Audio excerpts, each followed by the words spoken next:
Good evening, and welcome this lovely Thursday afternoon, Thursday the 9th of the 10th, coming from the UK here. Want to thank those who are joining me coming from YouTube primarily, Silver and TV. That's the channel on Silver and TV. That would be great. Best to dive over there, if anything. Those who are joining me on TikTok, welcome on TikTok. Those who are joining me also on Instagram, welcome, and Facebook, Facebook as well. Thank you so much for joining. And this is as normal. This is Thursday evening where I look at in review and look at some of what are what should I say the top news of the week, and always sort of clarify it by saying what is your top news of the week. And let me say who is on YouTube. Belinda, good evening. Michelle Wagwan. Michelle, I tried calling you back yesterday. Let's talk after. Um, there's some big news going on, and there's always something big which is happening in the world. And what I'll say is one of the big news, and I say the deal, the sealing the deal, the art of the deal. What is the deal? And of course, there are two aspects of two deals. The Donald Trump sort of taking credit or sort of taking credit with other parties in sort of dealing with what is happening in Gaza in the Middle East, because it's like there's something new, something is about to break, there's something, a deal is about to happen. I mean, they're being disclosed before, but never disclosed. And I'll talk about that later. And also Kemi Badenoch. I'm going to sort of reflect on Kemi Badenoch presentation at the Conservative conference, the last one, when many pundits are saying actually it was one of the best speech. And why it was one of the best speech was because it was really conservative. Yeah, very conservative. And also, to look at that in respect. And will Donald Trump get the Nobel Prize, the Nobel Peace Award? I don't know. What do you say? But before I go any further, I want to sort of mention that this Friday evening, I'll be having Mr. Uh, Stephen Golden, who is the president of UNIA, you know, Marcus Garvey activist, and we're going to be talking about the same topic which I've been sort of alluding to, touching on in regards to Marcus Garvey. And one of the things I talk about Marcus Garvey is we are in Black History Month, and because we're in Black History Month, it is not just about having monuments. It's not about having memorial on Marcus Garvey and some of the great leaders of the past, the activists, the freedom fighters, but to see how do we translate their message? How do we translate their activism into today?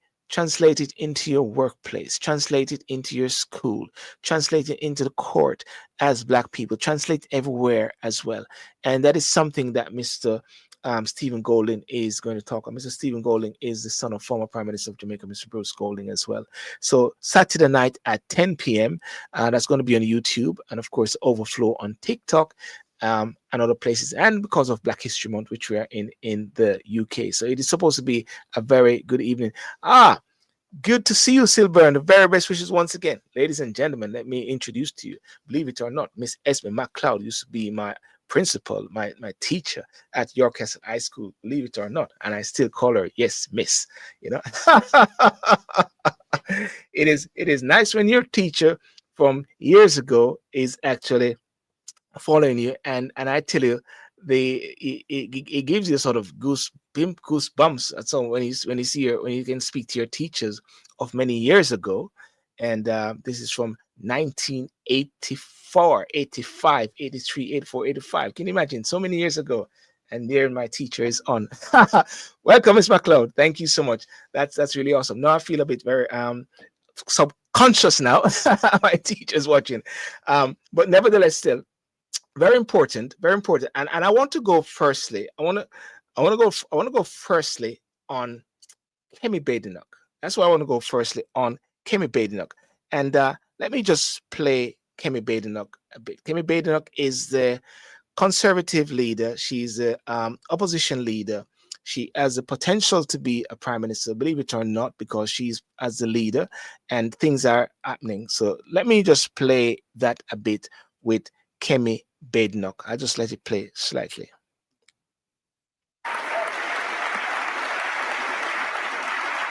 Thank you.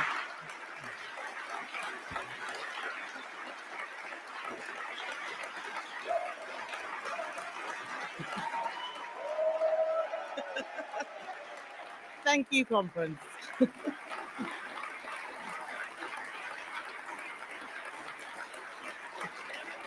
Thank you. Thank you, conference. Only the Conservative Party can deliver the stronger economy and stronger borders that will give people a more prosperous future. Every generation must face its test. In the 1940s, our test was to defeat fascism and ensure the victory of freedom. In the 1980s, it was to banish socialism and deliver prosperity. And in the 2020s, our test is to restore a strong economy, secure our borders, and rebuild Britain's strength so our children inherit a country that works.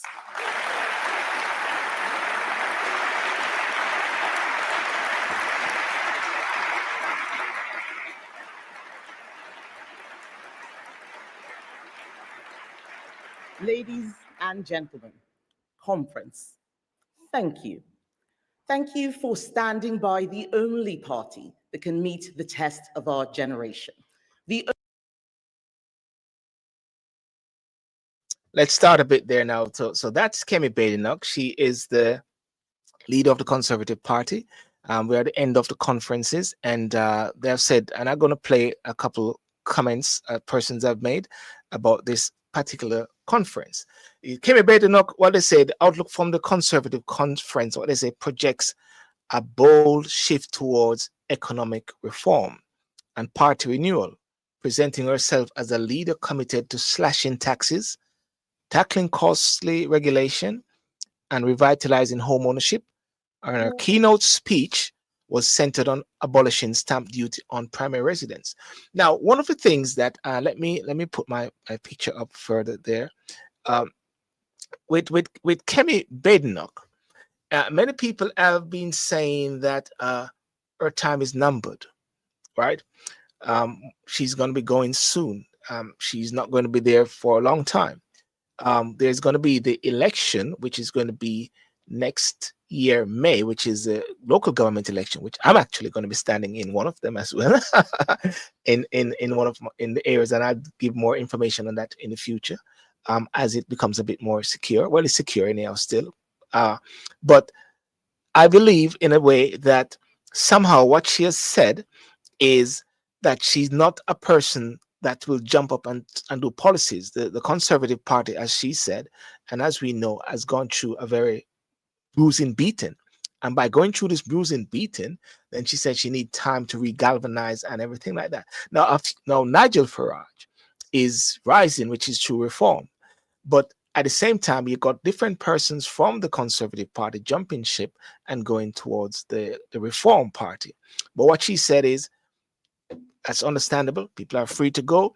She's just going to be focusing. And it seems like somehow the speech has sort of touched a very positive nerve regarding the conference.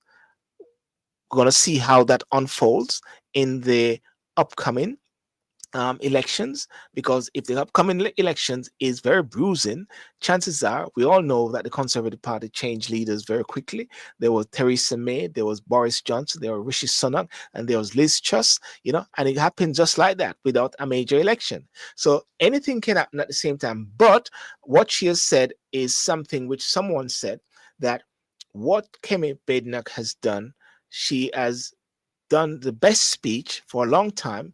And because of that best speech, the best speech was only because it was being conservative. So I want to listen to Andrew Pierce. He's a commentator.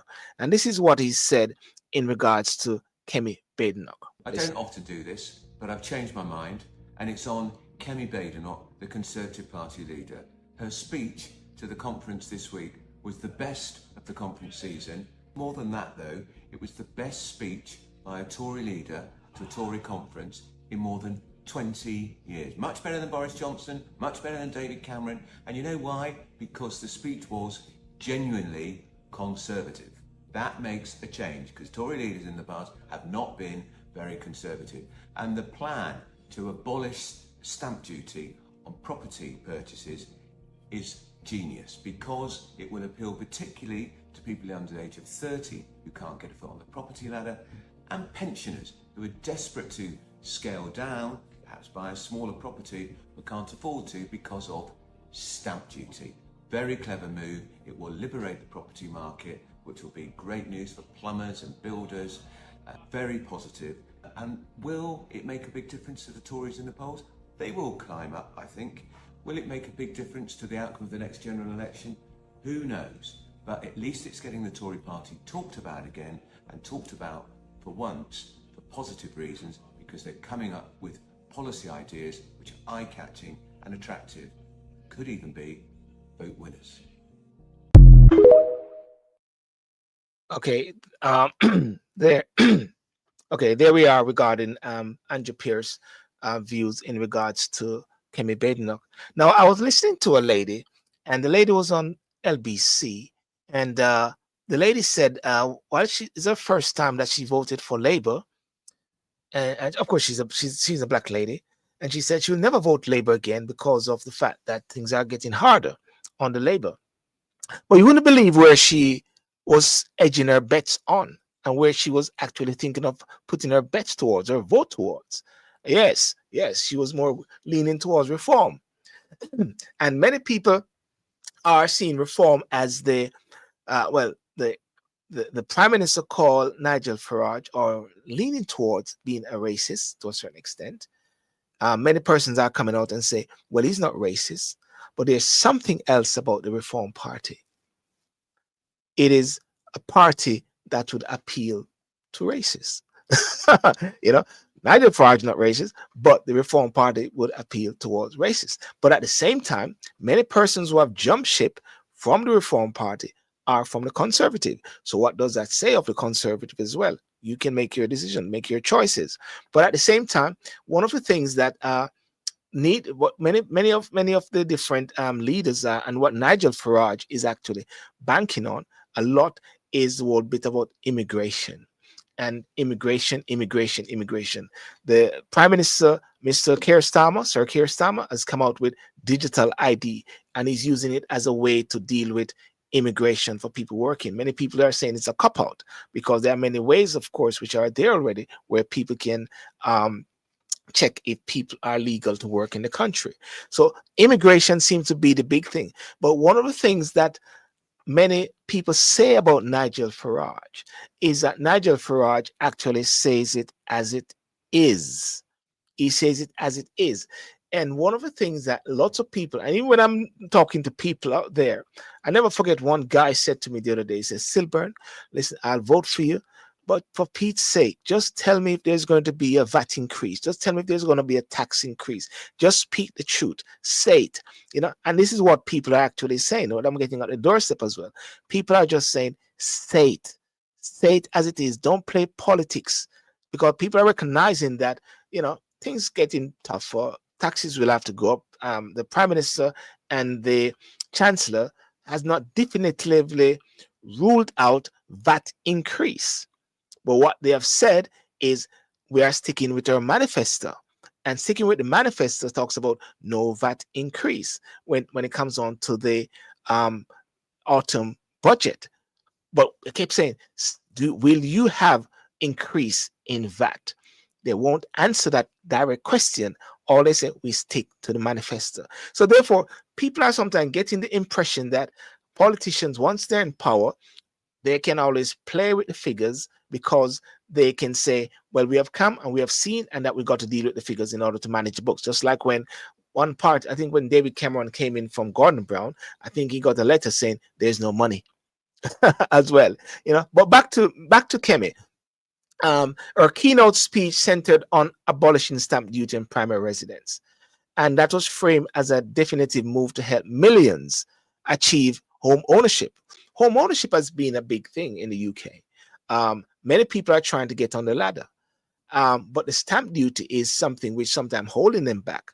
And then, so while introducing the new golden rule that channel governments saving to deficit reduction economic growth, she sharply attacked Labour for creating a borrowing and tax doom loop and pledged to reverse a slew of recent Labour policies, ranging from the inheritance tax reforms to carbon taxes and VAT on private schools, which lots of people are peed off about, by insisting that the state does less, does it better. Badenoch conference message signal a return to core conservative values of personal responsibility, free enterprise, and fiscal discipline. I want to play the end of the speech for you and just to see how it was received. I'm going to try to play the end of it and see how it was received. Here we go. Just one moment.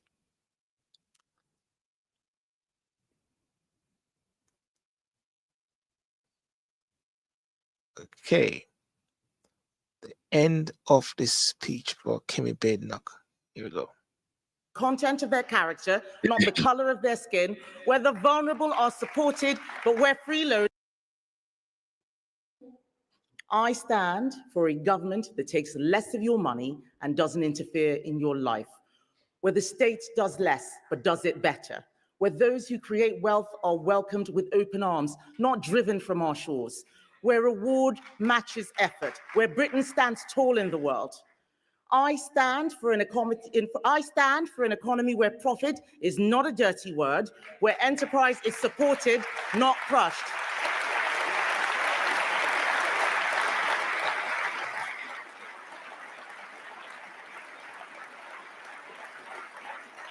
I stand for a country where what you put in determines what you get out, where excellence is celebrated.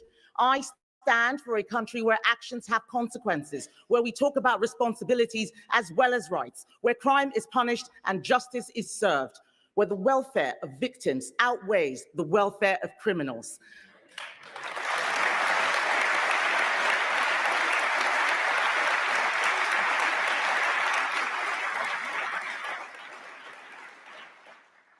I stand for a society where free speech trumps hurt feelings, where everyone knows what a woman is, where people are judged by the content of their character, not the color of their skin, where the vulnerable are supported, but where freeloaders are told where to get off.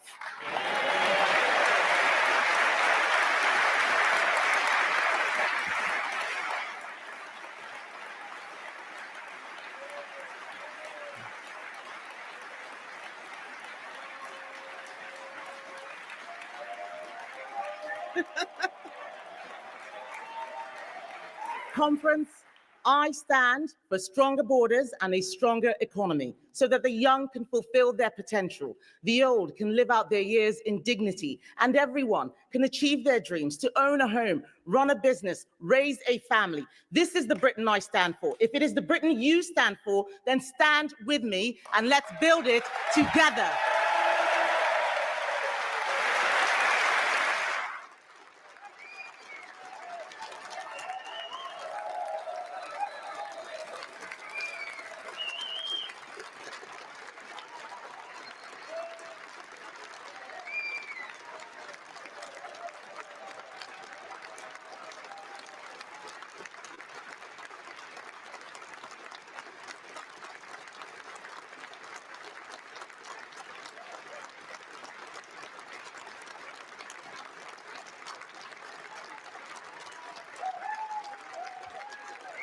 Okay, okay, so that's Kemi. So that's Kemi Badenoch. And I just asked a question, and for persons who can always respond and can watch back later on the replay, what are your thoughts in regards to Kemi Badenoch? And I know many people are having their issues regarding Kemi Badenoch in regards to some of the things that she said about her home, or how she allude to Nigeria. So many persons don't see her as a good role model. in a sense. But the reality is this, ladies and gentlemen, and I'm going to read this. I'm going to read this right here. I'm going to read this from Marcus Garvey. One might say it doesn't relate to it, but it has a sense of relation to it to a certain extent, if I can actually find it. It says, this is not the time for scraping and pussyfooting. It is time to let the other fellow know that you are alive. You know, I say this all the while, in that even with Nigel Farage and talking about indefinite leave to remain and all those sort of things, and like we're talking about Black History Month, and like we're talking about the discussion with Mr. Stephen Golden on Saturday, I think we have got to recognize that not all persons are going to be thinking like us. You know, not every Black person think the same way. But one of the most important thing is that Black people can actually rise to every and to the highest offices. You know, she's a straight talker. She says what she is, and I say to people all the while, she's not the leader for a Black segment in the UK. She's not a leader for a white segment in the UK. She's a leader for the Conservative Party, which is positioning themselves again to get back in power. She may be the leader leading up to the next election, or she may not. But I would like to encourage my fellow Black persons all the while. Sometimes we've got to actually think very strategic, very, very strategic, because other nationals and other races are being strategic. They don't fight down their others. They actually push their people forward. Now, that person may have a different policy. I give an example. Sajid Javid once was a Home Secretary in the UK. Sadiq Khan was from the other party, who is the mayor for the UK, for London. And you don't see them fighting one another. No, you don't. No, you don't see them fighting one another. But guess what? There's a chance, more than likely, that the imam might bring them together, have a conversation, and say, what's going on in the Asian community? The rabbis will be strategic and asking the different persons within the Jewish community what's going on in the Conservative, what's going on in the Lib Dem, what's going on with Labour, strategically position themselves. So all I can say is kudos to Kemi Badenoch, and why so is because, you know, maybe it's personal to me at the same time, because I know her personally. You know, we have campaigned together in the past. You know, there she's and myself. You know, we are at this Barack Obama event in Barack Obama 2008, 2009 in Brixton there, as well, at an event which I organized. And you know, so, you know, we coming from afar at the same time. So let's build on each other and build. And I give all the plaudits and all the sort of encouragement to any Black person who are rising to the ranks of power, because we've got to position ourselves strategically. That's my view. I know many people might not share that, because many people like to say, my kinfolk is not my skinfolk, or my skinfolk is not my kinfolk, and that's coconut and all those sort of things. And I say, oh, rubbish. I always look at those things and say, oh, pathetic. I think they're so divisive when I hear those words. My kinfolk is not my skinfolk, or my skinfolk is not my kinfolk. I think it is pathetic. Honestly, it's pathetic, because we're the only person that say that all the while. Other nations, other groups strategize and realize and say, hang on a second, I got my man in there. Let us build my man and let us push him. So we've got to be very strategic. That's all I can say, as much as possible. But anyhow, moving on from that. Now, the big other thing now is Big Chump. You know, Daddy Chump is in the scene in regards to the Gaza, the peace. Apparently, they are very close to having this peace deal.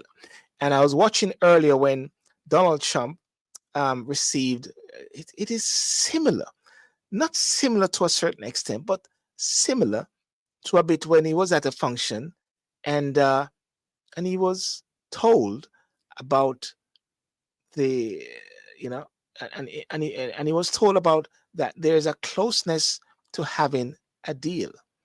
It reminds me of when Bush, yeah, you remember when Bush was told of what happened in September 11. Yeah, when Bush was told about what happened in September 11, and he continued. However, I'm just gonna play this bit here when Donald Trump was told about there's a closeness of a deal. Come on up here, Martha. Anything we should know about the Middle East? That's what we're hoping to talk to you about here, Mr. President. Well, they're smart, but they're not smart enough. Oh, my microphone's broken. They're smart, but they're not smart enough. They have been covered by these liberal cities for so many years. And that's why we're all working with Treasury, with all these different departments to find the criminal conspiracy. Okay. I'm just giving. Yeah, I was just given a note by the Secretary of State saying that we're very close to a deal in the Middle East, and they're going to need me pretty quickly. So I will take a couple of more questions. I have to go now to try and solve some problems in the Middle East, although I'm very well represented by our Secretary of State. He could probably do an even better job than me, but who knows? We don't want to take any chances. So we're going to go and do that.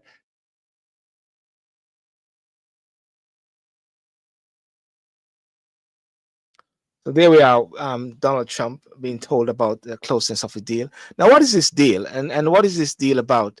This deal is about trying to secure some sort of peace in the Middle East, and it's unfortunate. I mean, October the 7th, over so many people were shot up and unalive by Hamas, and I think there's about 50.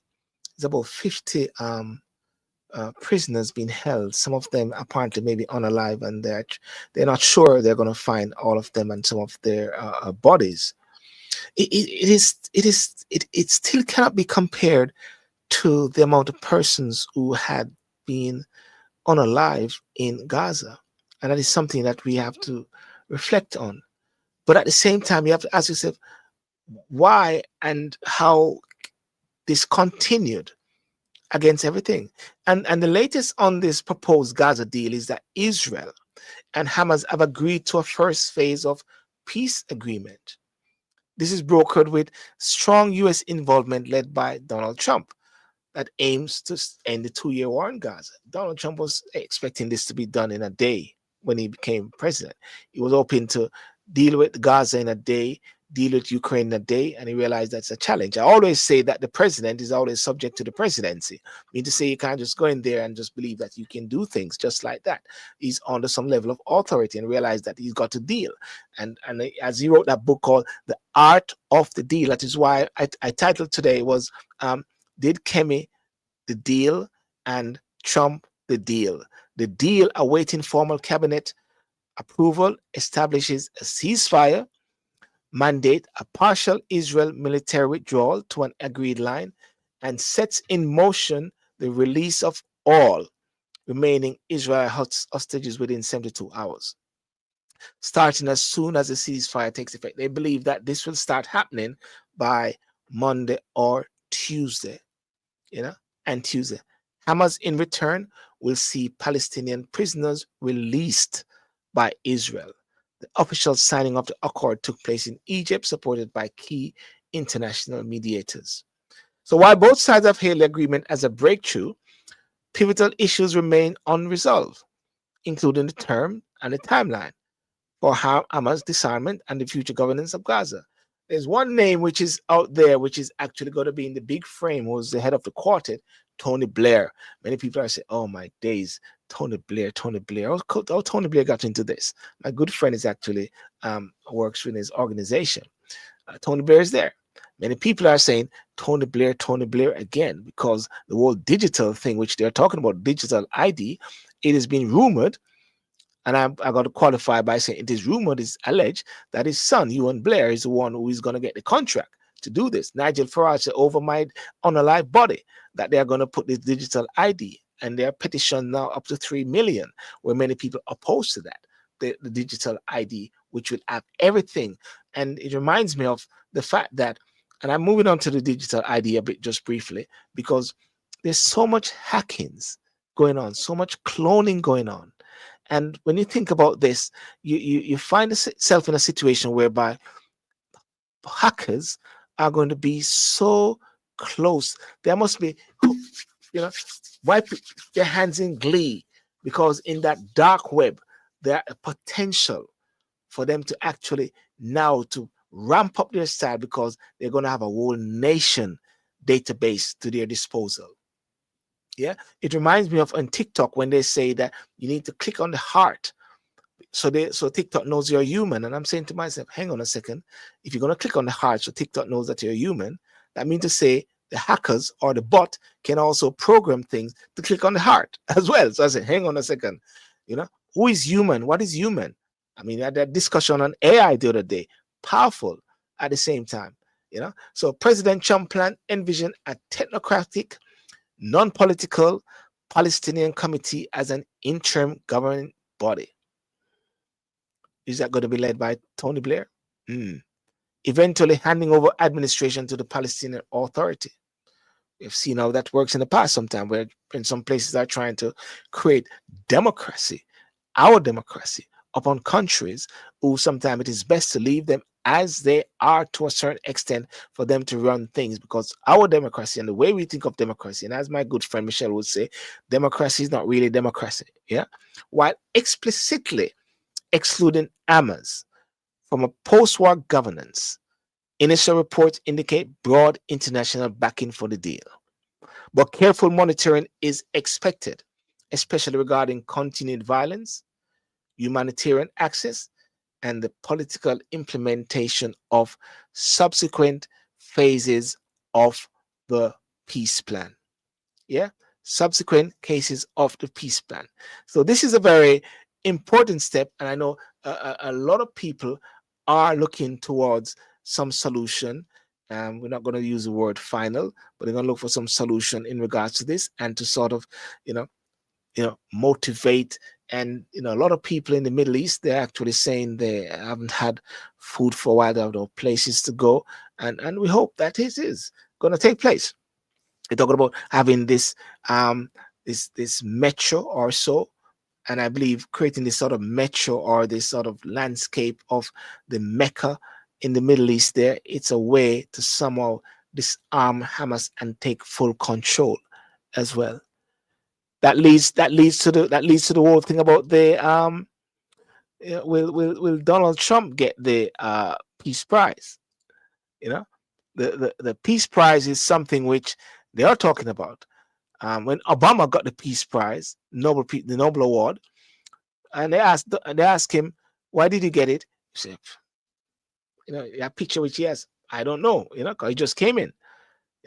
Donald Trump, they say, has seen a surge of support for the Nobel Peace Prize in 2025, with numerous world leaders such as those with Pakistan, Malta, Israel, and Cambodia publicly declaring their nomination for Donald Trump to be the Nobel Prize. What do you think?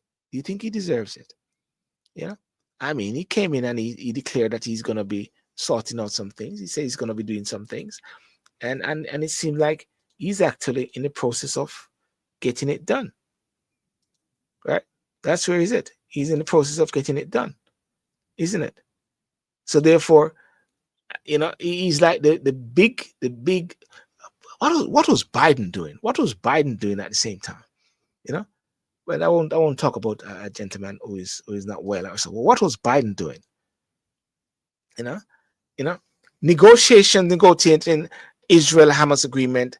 Achievements included the Abraham Accord and the latest phase of the Gaza peace deal, as well as diplomatic interventions in other global hotspots. Despite the momentum, many of Trump's latest nominations appears to have arrived after the committee's January 31 cutoff, meaning formal eligibility is likely tied to submissions related to previous mediation work rather than the new Gaza breakthrough. Nobel Prize process is shrouded in confidentiality for 50 years. I remember they said two members one time resigned when Henry Kissinger got it because they said he was part of what caused some serious things. And when he got it, they resigned. High-profile lobbyists defined Trump's candidacy alongside Trump's public endorsement from families, a lot of the families affected by the Middle Eastern conflict and various U.S. politicians. And I would say the families, one would say, are Jewish families. Trump vocally asserts that his peacekeeping achievements merit recognition. Analysts argue that ongoing conflict and its polarizing foreign policy record may temper the committee's judgment for this year's award. Regardless of the outcome, Trump international deals and claims of ending 7 wars have placed him at the center of Peace Prize speculation as the committee prepares to announce the 2025 lottery. Well, I'll say, I don't know. I'll put my hand up. I don't know. What do you say? Do you think Trump is going to get it? I say he's going to get it. I say Trump is going to get it. You know what I'm trying to say? You know, because at the end of it, here's the thing. But for Trump, I don't think things would have gone this place.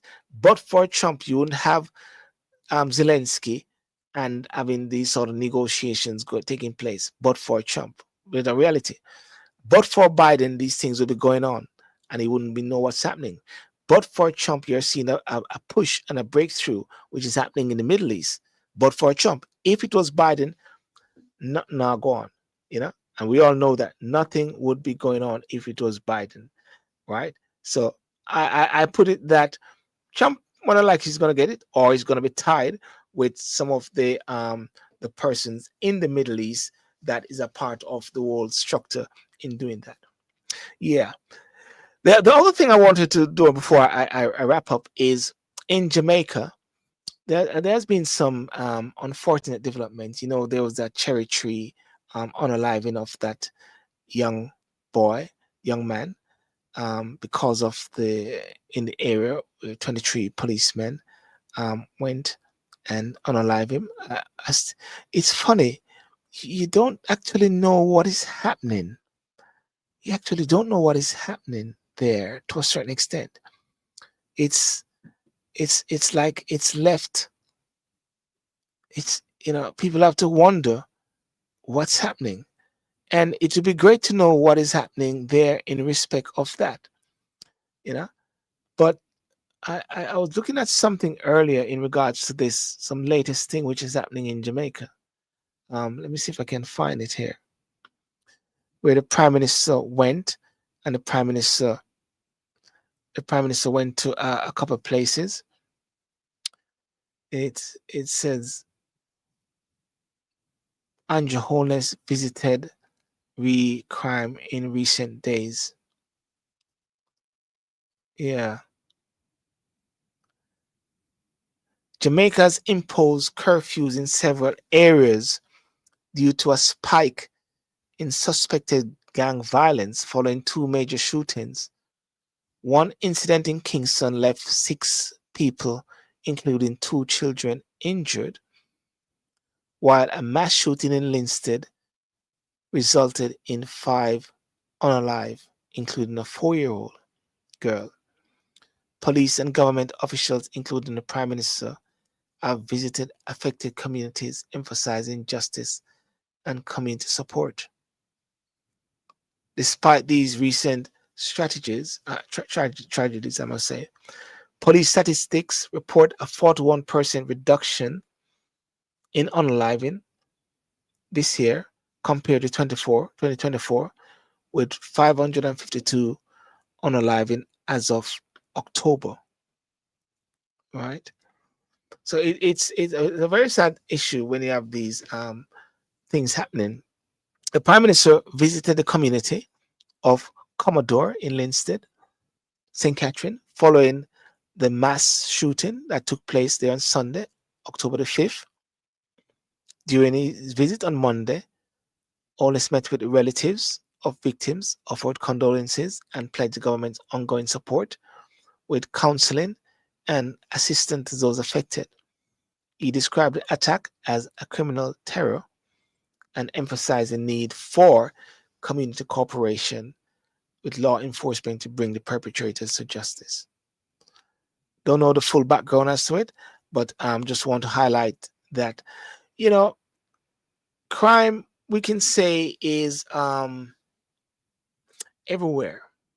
And I was talking about this the other day. Crime is like everywhere,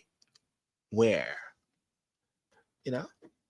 And sometimes people say going to Jamaica, oh, I'm not going on there because there's crime. But you got crime right here in the UK. You got crime right there in the USA. You got crime right there in Canada as well, you know. And it and and you know, I was watching something the other day in the UK. There was this young boy that unalived his mother, his sister, and his brother. It was in Luton, and I was watching a documentary of the 24 hours of the whole thing.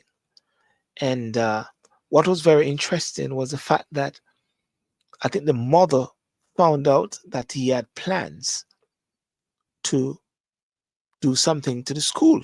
He was planning to go and he saw Sandy Hook in the States, Michelle. He saw those places as like his vision of what he wanted to do. So therefore, these places were like his inspiration. That's what I was saying the other day when I was thinking about purpose. Many people have purpose, but what is their purpose? Purpose is not just always something positive, but sometimes purpose is something negative. He believed that his purpose was to be the similarity of a Sandy Hook here in the UK.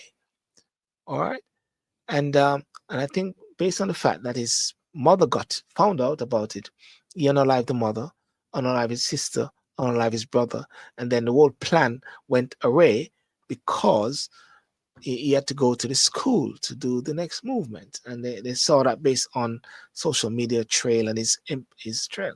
So the thing about it is that crime is everywhere meticulously, where people decide.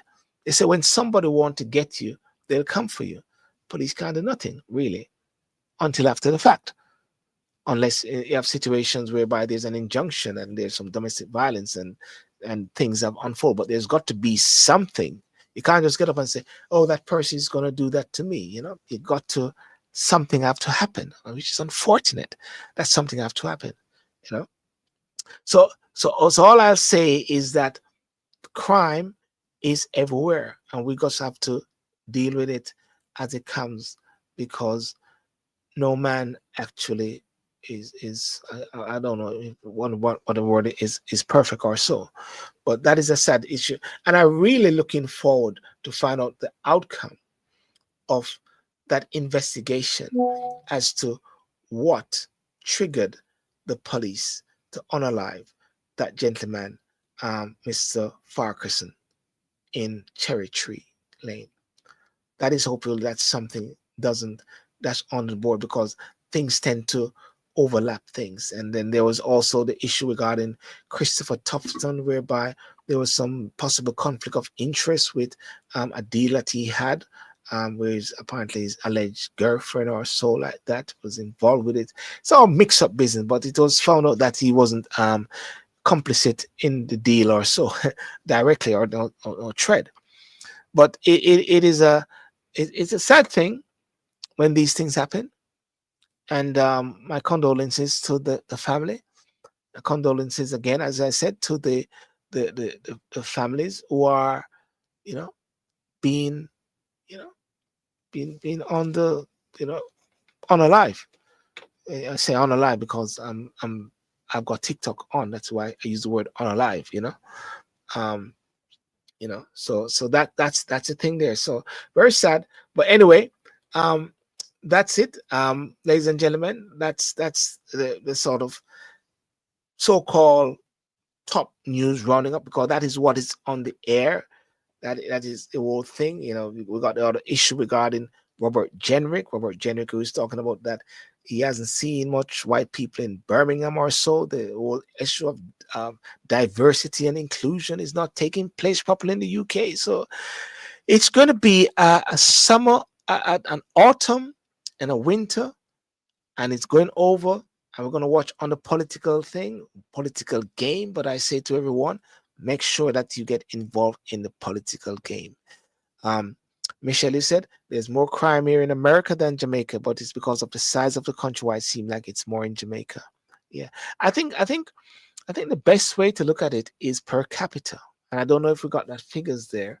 Per capita crime in Jamaica, per capita in America, because yes, without a doubt, there's more crime in America in the sense of quantity, but per capita, is it more? Is it less? And I think that is, and I think that is something that needs to be looked at because different states or so. I mean, Chicago, they say is some. By the way, is your country locked down still? I mean, when I say lockdown, is the government is the government still on the lockdown? Or well, I don't know. Is there still lockdown? Have you guys got money from Trump? As we say all the while, these guys, nothing will happen to them because they're okay and they're cool. You know, they will always be all right. Those in politics, as they say, you know, as well. So, without further ado, ladies and gentlemen, and I just Jennifer, how are you, Jennifer? Jennifer, actually, I should have reached out to you because I'd wanted you to come on um tonight, but we didn't get around. I'm talking about on the YouTube. I'm on YouTube now, Silver and TV.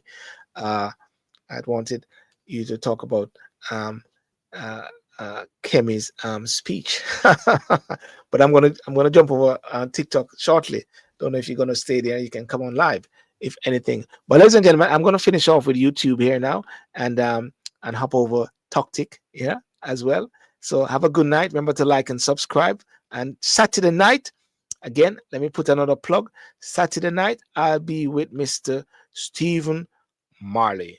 No, not Stephen Marley. Sorry, Stephen Golden. I'll be with Stephen Golden, and the discussion is going to be on Marcus Garvey. Audience with Stephen Golden on Marcus Garvey, looking on the attributes of Garvey, looking at how the teachings of Garvey relate to our lives daily, in our workplace, in our school, in our politics, not just a memorial, not just a momentum, not a monument on Marcus Garvey, not just a monument on Rosa Parks, not a monument on Stephen Biko, not a monument on Martin Luther, not a monument on Malcolm X, but what did it represent and how can it be, what should I say, translated into Black History Month? And I think that is something which is so powerful. I guess I know there will be no more mandated vaccines anymore in Florida, you know. So without a doubt, ladies and gentlemen, have a good night and God bless you. Boom.